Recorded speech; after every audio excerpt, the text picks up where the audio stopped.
समंदर की लहरों ने उसे किनारे पर ला पटका। कॉब बदहवास सा बेहोशी से जागा। उसकी नजरें बीच पर रेत के महल बना रहे दो बच्चों को देख रही थी। उनके करीब जाने की चाह में उसने उठने की कोशिश की, पर उसकी हालत इतनी खराब थी कि उसकी हिम्मत जवाब दे गई। इसी दौरान कॉब को वहां पड़े देख एक जैपनीज गार्ड उसके पास आया और बंदूक से उसके सूट को ऊपर उठाकर देखा। कॉब के पास एक पिस्टल थी। गार्ड अपने साथी की मदद से कॉब को उठाकर उसी बीच पर मौजूद एक जैपनीज मेंशन में ले आया। अंदर एक बूढ़ा आदमी बैठा था। वो बूढ़ा उनका बॉस था। गार्ड ने उससे कहा, बॉस, बीच पर हमें एक आदमी मिला है जो आपका नाम ले रहा है। ये कहकर गार्ड्स ने कॉब के पास मिली चीजों को अपने बॉस के सामने रख दिया। उन चीजों में एक बंदूक और एक स्पिनिंग टॉप शामिल थी। उस स्पिनिंग टॉप को देख उस बूढ़े को अचानक ही कुछ याद आया। उस बूढ़े के इशारे पर गार्ड्स कॉब को वहां ले आए। बूढ़े ने कॉब को पहले खाना खिलाया, फिर उससे पूछा, क्या तू मुझे यहाँ मारने आया है? लेकिन कॉब चुप रहा। फिर उस बूढ़े ने वो स्पिनिंग टॉप उठाई और कहा, मैं जानता हूँ ये क्या चीज है। मुझे एक धुंधला सा सपना याद आता है जिसमें मैं एक आदमी से मिला था। एक आदमी जो अपनी सोच से दुनिया को बदलने की ताकत रखता था। उस आदमी के पास मैंने ये चीज देखी थी। ये कहकर उस बूढ़े ने उस स्पिनिंग टॉप को घुमा दिया। तभी कॉब ने उसे ऐसे देखा मानो एक बड़ा रहस्य उसके सामने उजागर हो गया हो। इसी के साथ कहानी बीते वक्त में आ गई, जहां कॉब अपने पार्टनर आर्थर के साथ एक बिजनेस डील करने आया हुआ था। वो जिससे डील कर रहा था उस बिजनेसमैन का नाम था साइतो। कॉब ने साइतो के आगे एक प्रस्ताव रखा कि वो चोरों से उसकी हिफाजत कर सकता है। कॉब साइतो को जिन चोरों से सुरक्षा देने की बात कर रहा था वो कोई धन दौलत चुराने वाले आम चोर नहीं थे, बल्कि वो सपनों के चोर थे जो किसी के भी सपने में घुसकर उसके दिमाग से उसके सीक्रेट आइडियाज चुरा सकते थे। दरअसल ऐसा संभव हो पाता था एक नई टेक्नोलॉजी की बदौलत, जिसे पैसिव डिवाइस कहा जाता था। ये एक ड्रीम मशीन थी जो किसी इंसान को ना सिर्फ उसके सपनों में ले जाती थी, बल्कि वो इंसान अपने सपनों को दूसरों के साथ शेयर भी कर सकता था। आम सपनों से अलग इन सपनों में इंसान का कॉन्शियस माइंड पूरी तरह एक्टिव रहता था, जिससे वो अपने सपने को पूरी तरह कंट्रोल कर सकता था। वो अपनी इमेजिनेशन से सपनों में जो चाहे वो क्रिएट कर सकता था। उसे सपने से जागने के बाद भी सब कुछ याद रहता था। ये ड्रीम मशीन एक ब्रीफ केस जैसे छोटे से बक्से में होती थी, जिसमें एक खास तरह की सेडेटिव यानी कि नींद की दवाई भरी होती थी। इस दवाई को अपने हाथों में इंजेक्ट करते ही इंसान गहरी नींद में चला जाता था और उसका कॉन्शियस माइंड सपनों की दुनिया में पूरी तरह एक्टिव हो जाता था, यानी कि वो सोते ही सपनों की दुनिया में जाग जाता था। दरअसल ये टेक्नोलॉजी किसी समय मिलिट्री ने अपने सैनिकों को ट्रेनिंग देने के लिए बनाई थी, ताकि सपने में सैनिकों के आगे ऐसी मुश्किल से मुश्किल परिस्थितियां खड़ी की जा सके जो असल दुनिया में संभव नहीं है। सैनिकों की टीम इस ड्रीम मशीन से जुड़कर किसी एक इंसान के सपने में जाती थी, जहां वो सैनिक अपनी इमेजिनेशन से जंग का माहौल क्रिएट करता था। फिर वे सभी मिलकर बार बार मुश्किल परिस्थितियों में लड़ने का अभ्यास करते थे। उन्हें जागने के बाद भी वो ट्रेनिंग याद रहती थी, पर आगे चलकर ये टेक्नोलॉजी लीक हो गई। आज कुछ लोग जो असल जिंदगी में अपनी ख्वाहिशें पूरी नहीं कर पाते, वो इस ड्रीम मशीन से सपने में जाकर अपनी ख्वाहिशें पूरी करते थे। लेकिन वहीं कुछ लोगों ने इस ड्रीम मशीन की सीमाओं को पार करके इसके इस्तेमाल का एक अनोखा तरीका ढूंढ निकाला था। उन्हें एक्सट्रैक्टर्स कहा जाता था, जो दूसरों के सपनों में घुसकर उनके दिमाग की गहराई में छुपे राज को चुरा लेते थे। इस चोरी को अंजाम देने के लिए सबसे पहले टारगेट को पता चले बगैर उसे सेडेटिव देकर सुला दिया जाता था। उसके बाद चोर टारगेट को ड्रीम मशीन से जोड़कर उसके सपने में घुस जाते थे। इस तरह से टारगेट को पता भी नहीं चलता था कि वो सपने में है। उन चोरों में एक आर्किटेक्ट भी होता था, जिसका काम होता था उस सपने को टारगेट के माहौल के मुताबिक डिजाइन करना। आर्किटेक्ट सपने को टारगेट के घर या किसी निजी जगह के मुताबिक ढाल देता था, ताकि टारगेट को लगे कि वो असली दुनिया में है, ना कि सपने में। सपने में आने के बाद ये दुनिया टारगेट के सबकॉन्शियस और यादों से भर जाती थी। मतलब कि चोर और टारगेट के अलावा इस दुनिया में बाकी जो भी लोग होते थे, वो सभी असली नहीं बल्कि टारगेट के सबकॉन्शियस माइंड के प्रोजेक्शंस थे। चोरों को यह भी ध्यान रखना पड़ता था कि टारगेट के सबकॉन्शियस माइंड को उन पर शक न हो। इसलिए आर्किटेक्ट सपने में एक एक चीज को बड़ी ही बारीकी से बनाता था। इस तरह टारगेट के सपने में घुसने के बाद चोरों के पास टारगेट के दिमाग से इंफॉर्मेशन एक्सट्रैक्ट करने के दो तरीके होते थे। पहली तरीके में वे टारगेट के सबकॉन्शियस माइंड के प्रोजेक्शंस, यानी कि वहां मौजूद लोगों से बात करके इंफॉर्मेशन निकालने की कोशिश करते थे। लेकिन अगर ये तरीका काम ना आया तो वो दूसरा तरीका आजमाते थे। दरअसल आर्किटेक्ट इस दुनिया में एक खास जगह पर एक सेफ का भी निर्माण करता था, उस सेफ में ऑटोमेटिकली टारगेट की सारी सीक्रेट इंफॉर्मेशन लॉक हो जाती थी और टारगेट के सबकॉन्शियस माइंड के प्रोजेक्शंस उस सेफ को प्रोटेक्ट करने लगते थे। फिर चोरों को उन प्रोजेक्शंस को चकमा देकर सेफ तक पहुंचना होता था और इंफॉर्मेशन हासिल करनी होती थी। कॉब और आर्थर भी सपनों के पेशेवर चोर थे। इस वक्त कॉब और आर्थर साइतो की विरोधी कंपनी कोबोल इंजीनियरिंग के लिए काम कर रहे थे। वे साइतो के दिमाग में उसका बिजनेस आइडिया चुराने उसके सपने में घुस चुके थे।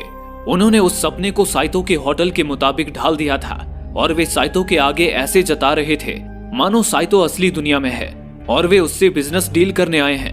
कॉब और आर्थर ने साइतो से आइडिया एक्सट्रैक्ट करने के लिए पहला तरीका आजमाया। वे साइतो को ये यकीन दिलाने की कोशिश करने लगे कि वे सपनों के एक्सट्रैक्टर से उसकी हिफाजत करने आए हैं। कॉब ने साइतो से कहा, मिस्टर साइतो, क्या आप जानते हैं एक आइडिया जिसे अच्छी तरह सोचा समझा और परखा गया हो वो दिमाग के किसी कोने में अटक कर रह जाता है और सपनों का कोई एक्सट्रैक्टर आपके सपनों में घुसकर उस आइडिया को चुरा सकता है। मैं ये जानता हूँ क्योंकि मैं खुद सपनों का एक एक्सट्रैक्टर हूँ। मुझे पता चला है कि आपकी विरोधी कंपनी आपके दिमाग से आपका बिजनेस एक्सपेंशन आइडिया चुराना चाहती है, इसलिए मैं चाहता हूँ कि आप मुझे अपने सपनों की सिक्योरिटी के लिए हायर करें। ये सुन साइतो ने कॉब से पूछा, पर यह काम तुम कैसे करोगे?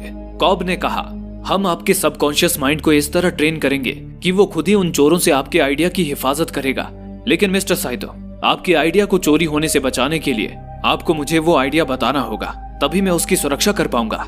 ये सुनकर साइतो मुस्कुराया और बोला, जेंटलमैन, आप लोग पार्टी एंजॉय कीजिए, तब तक मैं आपके प्रस्ताव पर विचार करता हूँ। ये कहकर साइतो बाहर चला गया।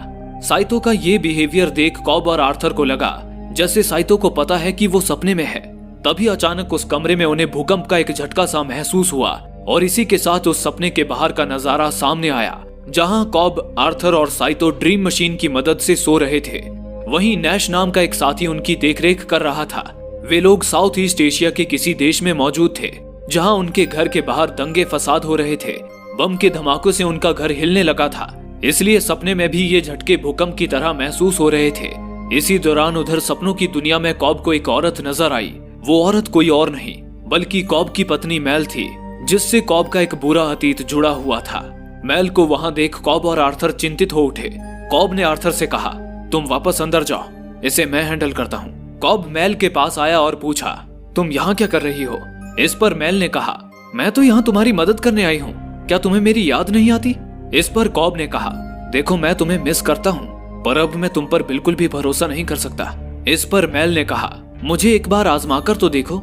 ऐसे ही बातें करते हुए कॉब मैल के साथ एक कमरे में आ गया। कॉब ने मैल पर भरोसा करते हुए उसे एक चेयर पे बैठने को कहा और उस चेयर से रस्सी फंसाकर निचली मंजिल पे उतरने लगा। दरअसल साइतो से आइडिया चुराने का कॉब का पहला तरीका फेल हो चुका था, इसलिए वो दूसरा तरीका आजमाने लगा। अब वो सेफ तक पहुंचकर वहां से साइतो का आइडिया एक्सट्रैक्ट करने वाला था। कॉब रस्सी से लटककर सेफ वाले कमरे की खिड़की तक जाने लगा, लेकिन मैल ने कॉब को फिर धोखा दिया और चेयर से उठकर चली गई, जिससे कॉब गिरते गिरते बचा। कॉब किसी तरह खिड़की तोड़कर साइतो के सेफ तक पहुंचा, जहां उसे सेफ के अंदर साइतो के सीक्रेट्स की एक फाइल मिल गई। वो उस फाइल को नकली फाइल से बदलने लगा, पर तभी साइतो वहां आ धमका। कॉब ने उसे देखते ही उस पर गन तान दी, पर वहां साइतो के साथ मैल भी मौजूद थी और साइतो के आदमियों ने आर्थर को भी धर दबोचा था। मैल ने साइतो को सारी हकीकत बता दी थी कि कॉब साइतो के सीक्रेट्स चुराने आया है। मैल ने आर्थर को अपनी बंदूक के निशाने पे ले लिया और कॉब से गन नीचे करने को कहा, पर कॉब बोला, ये तो सपना है मैल, आर्थर को मारने से वो बस जाग जाएगा। इस पर मैल ने कहा, बेशक इसे मारने से ये जाग जाएगा, लेकिन दर्द का क्या? वो तो दिमाग की ही उपज है, क्या ये दर्द सहन कर पाएगा? ये कहकर मैल ने आर्थर के पैर पर शूट कर दिया। आर्थर दर्द से कुलबुला उठा, लेकिन इससे पहले कि मैल आर्थर को और दर्द देती, कॉब ने आर्थर के सिर पर गोली मारकर उसे नींद से जगा दिया। इसी के साथ साइतो के सबकॉन्शियस माइंड को खतरे का अंदाजा हो गया और उसके प्रोजेक्शंस कॉब पर हमला करने लगे। कॉब किसी तरह उनसे पीछा छुड़ाने की कोशिश करने लगा। दूसरी ओर सपने से जागते ही आर्थर ने नैश से कहा, हमारा प्लान फेल हो चुका है, जल्दी कॉब को जगाओ। इस पर नैश ने कॉब को हिला डुलाकर उसे जगाने की कोशिश की, लेकिन कॉब नहीं जागा। दरअसल ड्रीम मशीन से सपने में जाने के बाद सेडेटिव का असर खत्म होने से पहले किसी को भी जगाना मुश्किल था।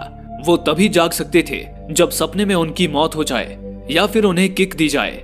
किक का मतलब था सपने देख रहे व्यक्ति के शरीर को गिरने का एहसास कराना, जैसे बेड से गिराकर या पानी में गिराकर या कुर्सी से धक्का देकर। ऐसा करने से सपने में भी उस व्यक्ति को गिरने या पानी में डूबने का एहसास होता था और उसका दिमाग उसे उस सपने से बाहर खींच लाता था। लेकिन नैश के कॉब को किक देने से पहले ही उधर सपने में साइतो के सिर पर बिल्डिंग की छत गिरी, जिससे साइतो कॉब से पहले ही जाग उठा और आर्थर पर अपनी बंदूक तान दी।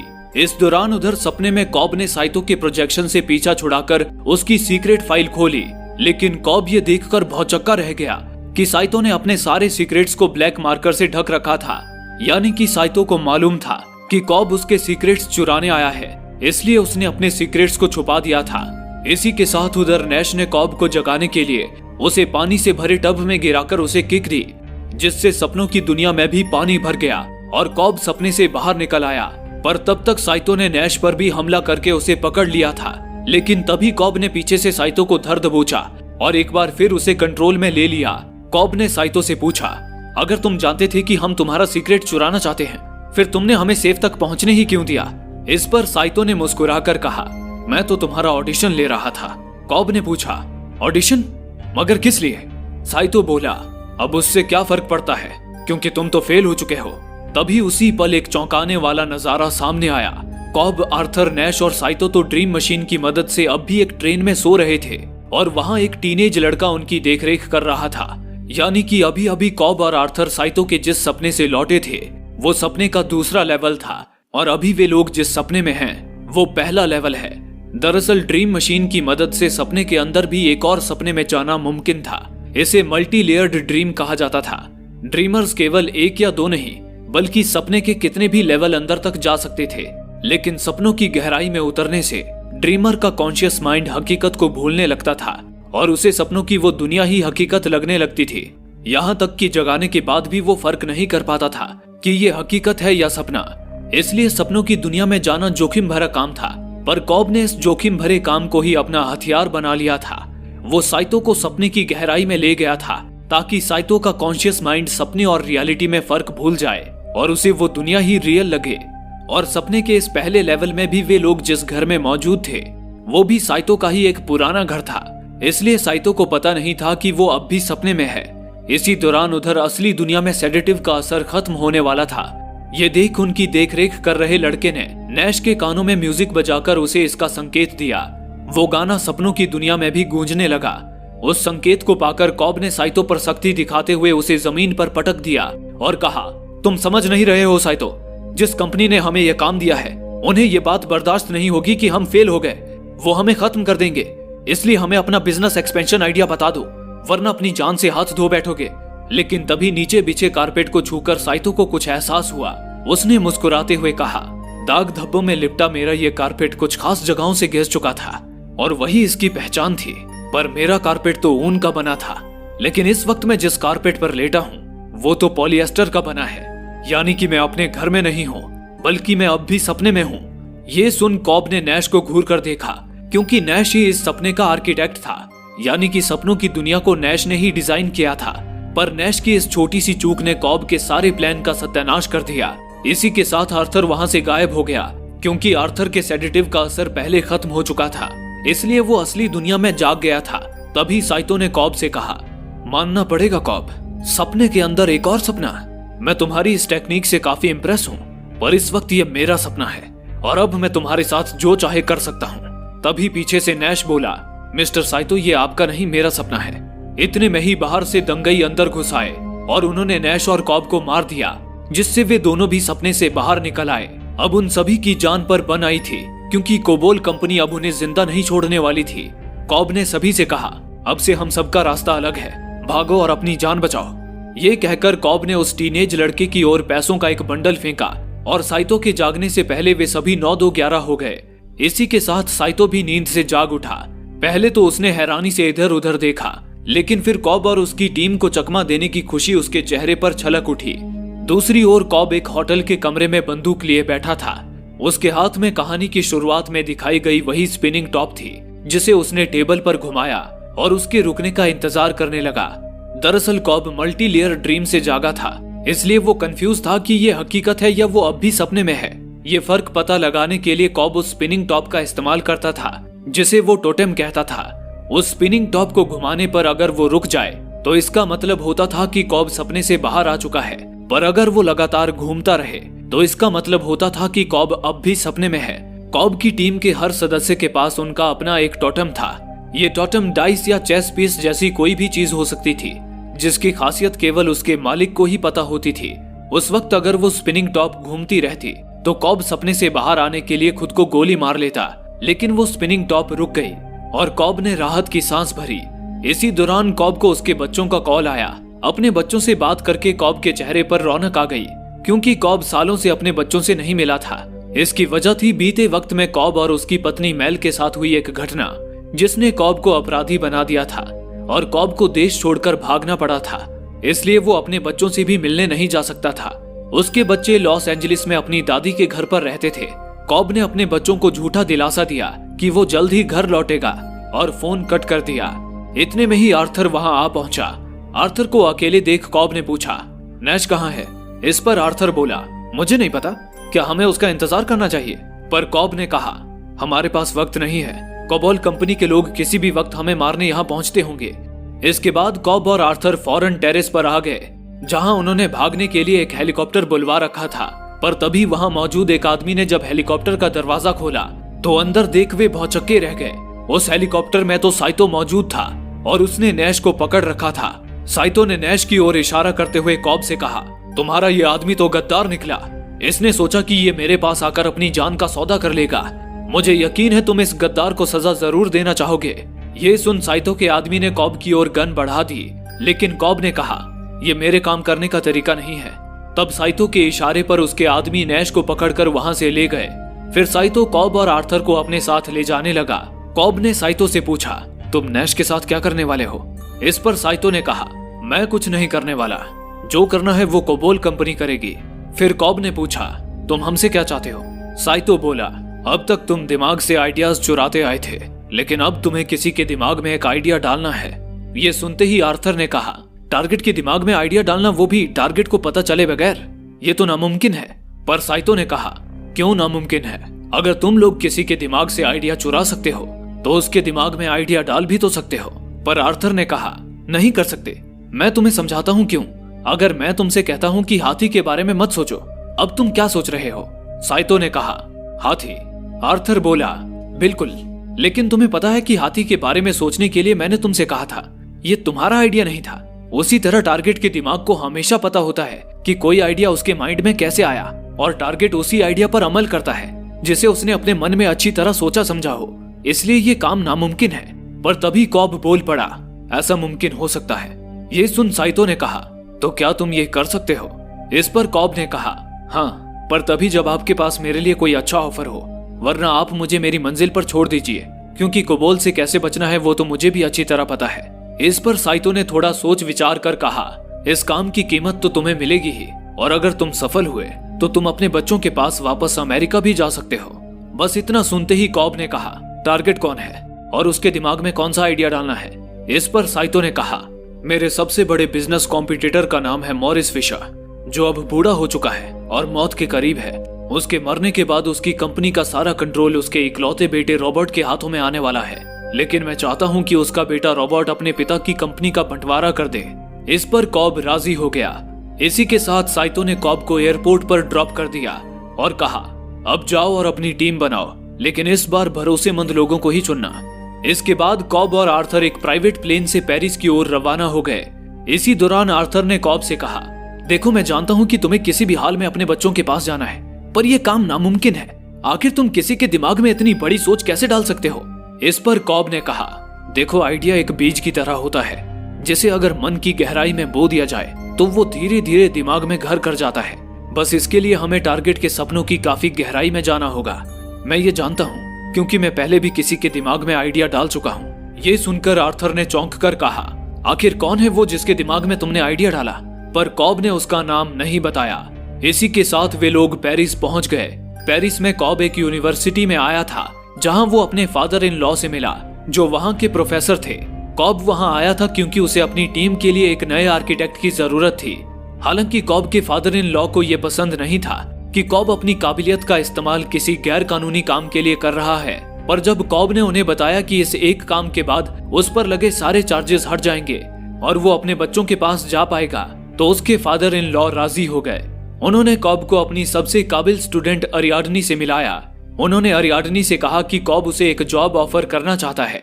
कॉब अरियाडनी के साथ बाहर आ गया। उसने अरियाडनी की काबिलियत परखने के लिए उसे एक टेस्ट दिया, जिसमें अरियाडनी को 2 मिनट में एक ऐसा पजल डिजाइन करना था जिसे सॉल्व करने में कॉब को 1 मिनट से ज्यादा समय लगे। पहले 2 पजल्स तो कॉब ने कुछ ही सेकंड्स में सॉल्व कर लिए, पर फिर अरियाडनी ने ऐसा मेज बनाया कि उसे सॉल्व करने के लिए कॉब को सोचना पड़ गया। कॉब अरियाडनी से काफी इंप्रेस हुआ। इसी दौरान उधर आर्थर अपने वर्कशॉप में इस मिशन के लिए सारा सेटअप लगा रहा था। दूसरी ओर कॉब और अरियाडनी एक कैफे में बैठे थे, जहां कॉब अरियाडनी को उसका काम सिखा रहा था। कॉब ने बताया, अरियाडनी, इमेजिन करो कि तुम एक बिल्डिंग डिजाइन कर रही हो। तुम लगातार उस बिल्डिंग के हर हिस्से को सोच समझकर बनाती रहती हो, लेकिन एक समय ऐसा आता है जब तुम्हें लगता है कि बिल्डिंग का कुछ हिस्सा तो अपने आप ही बन गया। ठीक वैसे ही इस ड्रीम मशीन की मदद से जब हम सोते हैं तो हमारा सबकॉन्शियस माइंड हमें पता चले बगैर लगातार हमारी सपनों की दुनिया को क्रिएट करता रहता है और हम सीधा उस सपने के बीच में प्रकट हो जाते हैं। तब सपनों की दुनिया का कंट्रोल हमारे हाथ में होता है। और अरियाडनी, सपने के इसी पॉइंट पर मुझे तुम्हारी जरूरत पड़ेगी। तुम्हें टारगेट के माहौल के मुताबिक सपनों की दुनिया का एक मैप डिजाइन करना होगा, ताकि जब हम टारगेट को वहां लेकर आएं तो उसे जरा भी भनक ना लगे कि वो सपने में है। इस पर अरियाडनी ने सवाल किया, आखिर मैं सपने को इतने डिटेल में कैसे क्रिएट कर पाऊंगी कि वो रियल लगे? जवाब में कॉब ने कहा, सपने में तो हमें सब कुछ रियल ही लगता है। जब हम जागते हैं तभी हमें एहसास हो पाता है कि कुछ तो गलत था। कॉब ने आगे कहा, अरियाडनी, तुमने गौर किया होगा कि हमें कभी अपने सपने की शुरुआत याद नहीं रहती, क्योंकि हम हमेशा सपने के बीच ही प्रकट होते हैं। क्या तुम मुझे बता सकती हो कि तुम इस कॉफी शॉप में कैसे आई? ये सुनकर अरियाडनी भी सोच में पड़ गई, क्योंकि वे लोग इस वक्त अरियाडनी के सपने में थे। जैसे ही अरियाडनी को इस बात का एहसास हुआ, उसका सबकॉन्शियस माइंड सपने की दुनिया को तबाह करने लगा और कैफे की टूटी कांच उनके चेहरे पर चुभते ही वे दोनों वर्कशॉप में जाग उठे। जागते ही कॉब ने कहा, सपने में चेहरे पर कांच का चुभना काफी दर्दनाक था ना? इसी तरह सपने की दुनिया का हर अनुभव हमें असलियत की तरह महसूस होता है। ये सुन अरियाडनी ने सवाल किया, लेकिन मैं अब तक नहीं समझी कि इन सब में आर्किटेक्ट कैसे काम करता है। कॉब ने कहा, ये समझने के लिए हमें एक बार फिर 5 मिनट के लिए सपनों की दुनिया में जाना होगा। ये सुन अरियाडनी ने चौंकते हुए कहा, एक बार फिर का क्या मतलब है? क्या इसके पहले भी हम केवल 5 मिनट के लिए सपने में गए थे? लेकिन हम तो करीब 1 घंटे से सपनों की दुनिया में थे। इस पर कॉब बोला, तुमने सही कहा, सपनों की दुनिया में समय धीमा हो जाता है, क्योंकि जब हम सपना देख रहे होते हैं तो हमारा माइंड तेजी से काम करता है। इसलिए असल दुनिया का 5 मिनट सपनों की दुनिया में 1 घंटे के बराबर होता है, और हम सपने में जितने लेवल्स आगे जाएंगे समय उतना ही धीमा होता जाएगा। इसके बाद कॉब एक बार फिर अरियाडनी को सपनों की दुनिया में ले आया। वे दोनों एक सड़क पे आगे बढ़ रहे थे और वहां आसपास कई सारे लोग मौजूद थे। अरियाडनी ने सवाल किया, ये लोग कौन हैं? इस पर कॉब ने बताया, ये लोग मेरे सबकॉन्शियस माइंड के प्रोजेक्शंस हैं। इस सपने में मैं टारगेट हूँ और तुम आर्किटेक्ट हो। इसके बाद अरियाडनी अपनी इमेजिनेशन से उस जगह में असाधारण बदलाव करने लगी। उसने सपने की उस दुनिया को किसी कागज की तरह मोड़ दिया।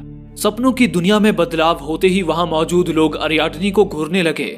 ये देख अरियाडनी ने पूछा, ये लोग मुझे घूर क्यों रहे हैं? इस पर कॉब ने बताया, क्योंकि मेरे सबकॉन्शियस माइंड को शक हो रहा है कि तुम इस दुनिया को डिजाइन कर रही हो। तुम जितना सपनों की दुनिया से खिलवाड़ करोगी, उतनी ही जल्दी टारगेट के सबकॉन्शियस माइंड को पता चल जाएगा कि कोई अजनबी उसके सपने में घुस आया है। फिर जैसे हमारी बॉडी में व्हाइट ब्लड सेल्स इन्फेक्शन को डिटेक्ट करके उन पर अटैक कर देते हैं, वैसे ही टारगेट का सबकॉन्शियस तुम पर अटैक करके तुम्हें सपने से बाहर कर देगा। इन्हीं बातों के बीच अरियाडनी ने वहां एक ब्रिज का निर्माण कर दिया। तभी उस ब्रिज को देख कॉब को मेल के साथ उस ब्रिज पर बिताए कुछ पल याद आए। इससे कॉब परेशान हो उठा। उसने अरियाडनी से पूछा, ये ब्रिज तो असलियत में है, मैंने सही कहा ना? इस पर अरियाडनी बोली, ये वही ब्रिज है जिससे मैं हर रोज कॉलेज आती जाती हूँ। पर कॉब ने कहा, अरियाडनी, एक बात याद रखो, तुम कभी अपनी यादों में बसी जगहों को सपनों की दुनिया में मत लाना। हमेशा अपनी इमेजिनेशन से बिल्कुल नई जगहों का निर्माण करना। ये सुन अरियाडनी ने कहा, लेकिन हम उस चीज को ही तो ड्रॉ कर सकते हैं जो हमारी यादों में हो। कॉब बोला, हाँ, लेकिन बस स्ट्रीट लैंप या फोन बूथ जैसी छोटी चीजों को पूरे एरिया को अपनी यादों के मुताबिक कभी मत ढालना, वरना तुम्हारा माइंड सपनों की दुनिया को ही सच मान बैठेगा और तुम सपने और हकीकत के बीच उलझ कर रह जाओगी। इतने में ही वहां मौजूद लोगों ने कॉब और अरियाडनी को पकड़ लिया और तभी अचानक भीड़ में से मेल निकल कर आई और उसने अरियाडनी को चाकू घोंप दिया, जिससे अरियाडनी गहरी सांसें भरती हुई सपने से जाग उठी। अरियाडनी ने चिढ़कर कॉब से कहा, आखिर वो औरत कौन थी? लेकिन कॉब उसे टालता हुआ वहां से चला गया। पर आर्थर ने अरियाडनी से कहा, जरूर तुम मेल से मिली होगी, वो कॉब की पत्नी है जो मर चुकी है। दरअसल मेल मरने से पहले कॉब को अपनी मौत का दोषी ठहरा गई थी, इसलिए कॉब को देश छोड़कर भागना पड़ा था। हालांकि कॉब खुद एक बेहतरीन सपनों का आर्किटेक्ट था, लेकिन मेल उसके दिलो दिमाग में बसी हुई थी। उसका सबकॉन्शियस माइंड बार बार मेल को सपने में ले आता था और मेल उसके प्लान पर पानी फेर देती थी। इसलिए कॉब इस मिशन के लिए सपनों की दुनिया को अरियाडनी से डिजाइन करवाना चाहता था, ताकि उसे सपनों की दुनिया की ज्यादा जानकारी ना हो और उसका सबकॉन्शियस माइंड मेल को वहां ना ला पाए। अब अरियाडनी के रूप में कॉब को एक अच्छी आर्किटेक्ट तो मिल चुकी थी, पर अब उसे जरूरत थी एक फॉर्जर यानी कि बहरूपिये की। इसलिए अब उसने मोम्बासा की ओर रुख किया। हालांकि मोम्बासा कोबोल कंपनी का इलाका था, इसलिए कॉब का वहां जाना मतलब अपनी ही मौत को दावत देने जैसा था। पर कॉब ने यह खतरा उठाना मुनासिब समझा, क्योंकि मोम्बासा में जेम्स था, जो सपनों का एक पेशेवर चोर तो था ही, साथ ही वो सपने में किसी का भी रूप लेने में माहिर था। जेम्स पहले भी कॉब के साथ काम कर चुका था। मोम्बासा में कॉब जेम्स से एक बार में मिला। कॉब ने जेम्स को अपना सारा प्लान समझाया और कहा, अब तुम भी ये मत कहना कि ये काम नामुमकिन है। लेकिन जेम्स ने कहा, किसी के दिमाग में आइडिया डालना बिल्कुल मुमकिन है, हालांकि यह काफी मुश्किल काम है। कॉब ने पूछा, क्या तुम ये पहले कर चुके हो? जेम्स ने कहा, हाँ, मैं एक आइडिया अपने टारगेट के मन में रख तो आया था, पर टारगेट ने उस आइडिया पर अमल नहीं किया। ये सुन कॉब ने कहा, क्या आइडिया डालने के लिए तुम टारगेट के मन की गहराई में गए थे? इस पर जेम्स ने कहा, समस्या मन की गहराई में जाना नहीं है, बल्कि जो आइडिया हम टारगेट के माइंड में डालने वाले हैं उसे हमें सबसे सिंपल रूप में रखना होगा, ताकि वो आइडिया टारगेट को नेचुरल लगे। तुम्हारा मिशन है टारगेट से उसके बाप की प्रॉपर्टी का बंटवारा करवाना, तो इस केस में हम इस आइडिया को टारगेट और उसके पिता के रिलेशनशिप से जोड़ सकते हैं। जेम्स ने आगे कहा, इस मिशन के लिए हमें एक केमिस्ट की भी जरूरत पड़ेगी, क्या तुम किसी को जानते हो? इसमें कॉब ने ना में जवाब दिया। जेम्स ने कहा, मैं तुम्हें एक बेहतरीन केमिस्ट से मिलवाता हूँ, पर पहले तुम कोबोल के उन पंटरों से पीछा छुड़ाओ। ये सुन जब कॉब ने नजर घुमाकर देखा तो कोबोल के आदमी उसे पकड़ने के लिए वहां घात लगाए बैठे थे। कॉब फौरन वहां से भाग खड़ा हुआ, लेकिन कोबोल के लोग उस पर गोलियां बरसाते हुए उसकी जान लेने पर तुले थे। तभी एक कार कॉब के पास आकर रुकी। कॉब उस कार में सवार हो गया। वो कार साइतो की थी। कॉब ने साइतो से पूछा, तुम यहाँ क्या कर रहे हो? इस पर साइतो ने कहा, तुम मेरे इन्वेस्टमेंट हो और मैं यहाँ अपने इन्वेस्टमेंट की सुरक्षा करने आया हूँ। साइतो कॉब को बचाकर वहां से दूर ले आया, जहां उन्होंने जेम्स को भी पिक कर लिया। फिर जेम्स उन्हें एक अंडरग्राउंड केमिस्ट के पास ले गया, जिसका नाम था यूसुफ। यूसुफ नींद की दवाई यानी कि सेडेटिव बनाने में माहिर था। कॉब ने यूसुफ को भी अपना प्लान समझा दिया और कहा, हमें इस मिशन के लिए काफी ज्यादा स्ट्रॉन्ग सेडेटिव की जरूरत पड़ेगी, क्योंकि हमें सपने के 3 लेवल तक अंदर जाना है और तुम्हें भी इस मिशन में हमारे साथ चलना होगा। इस पर यूसुफ बोला, मिस्टर कॉब, आपकी टीम में कितने लोग हैं? कॉब ने कहा, तुम्हें मिलाकर 5 लोग।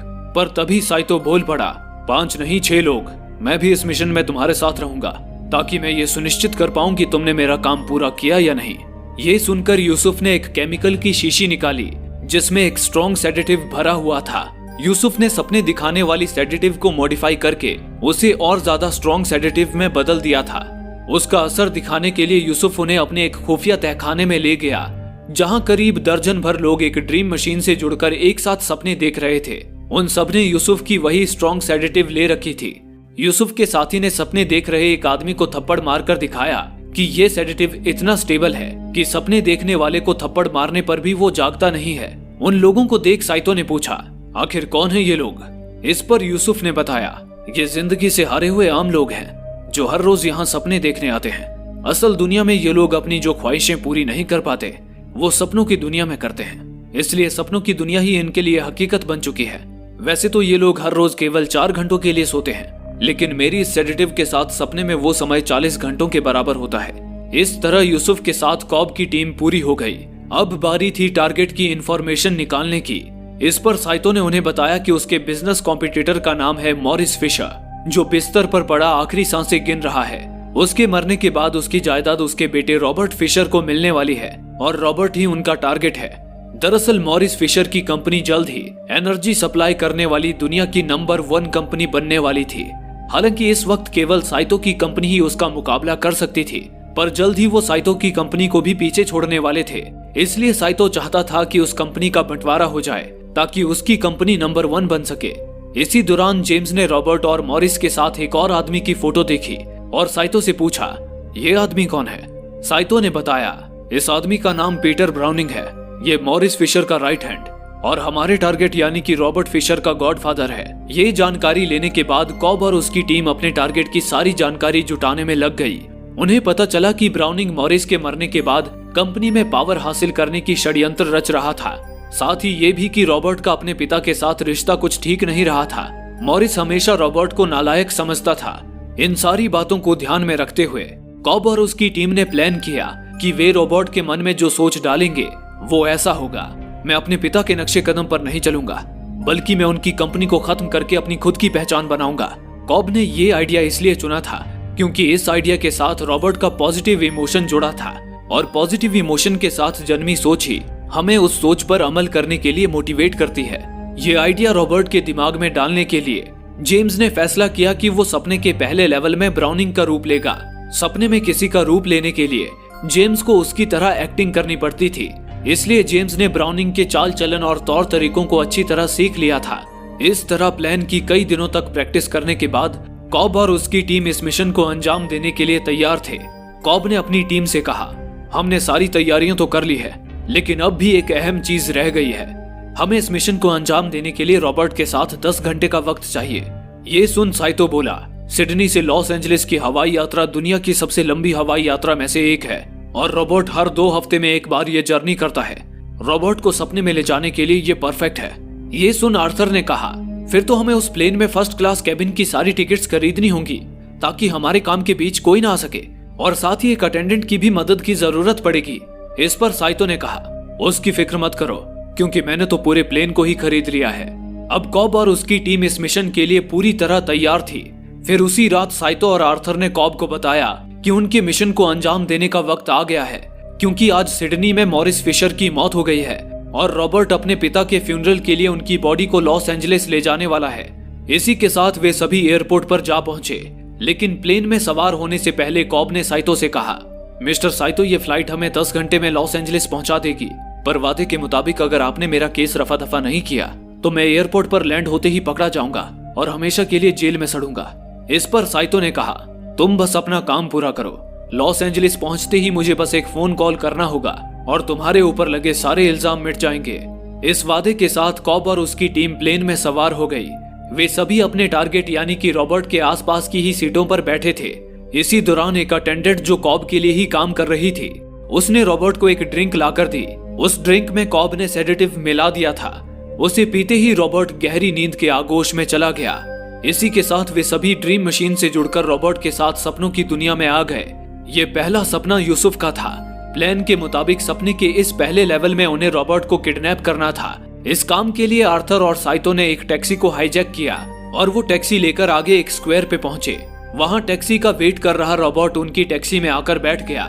इतने में ही जेम्स भी उस टैक्सी में घुस गया और उन्होंने रॉबर्ट पर बंदूक तानकर उसे किडनैप कर लिया। लेकिन तभी वहां कुछ ऐसा हुआ जिसकी उन्होंने बिल्कुल भी उम्मीद नहीं की थी। वहां कुछ हथियारबंद लोग आ धमके और वे रॉबर्ट को बचाने के लिए आर्थर, जेम्स और साइतो पर अंधाधुंध फायरिंग करने लगे। दरअसल वे लोग रॉबर्ट के सपनों के सिक्योरिटी गार्ड्स थे, यानी कि किसी एक्सट्रैक्टर ने पहले ही रॉबर्ट के सबकॉन्शियस माइंड को सपनों के चोरों से सुरक्षा की ट्रेनिंग दे रखी थी। कॉब और उसकी टीम अब एक बड़ी मुसीबत में फंस चुके थे। वे लोग इस मुसीबत से कैसे निकलते हैं, ये जानने के लिए फिल्म का अगला भाग जरूर देखिए। दोस्तों, इस वीडियो का अगला भाग आपसे मिस ना हो, इसलिए चैनल को सब्सक्राइब करने के बाद नोटिफिकेशन बेल पर क्लिक करें और ऑल का ऑप्शन सिलेक्ट कर लें ताकि नेक्स्ट वीडियो की नोटिफिकेशन आप तक पहुंच सके। धन्यवाद।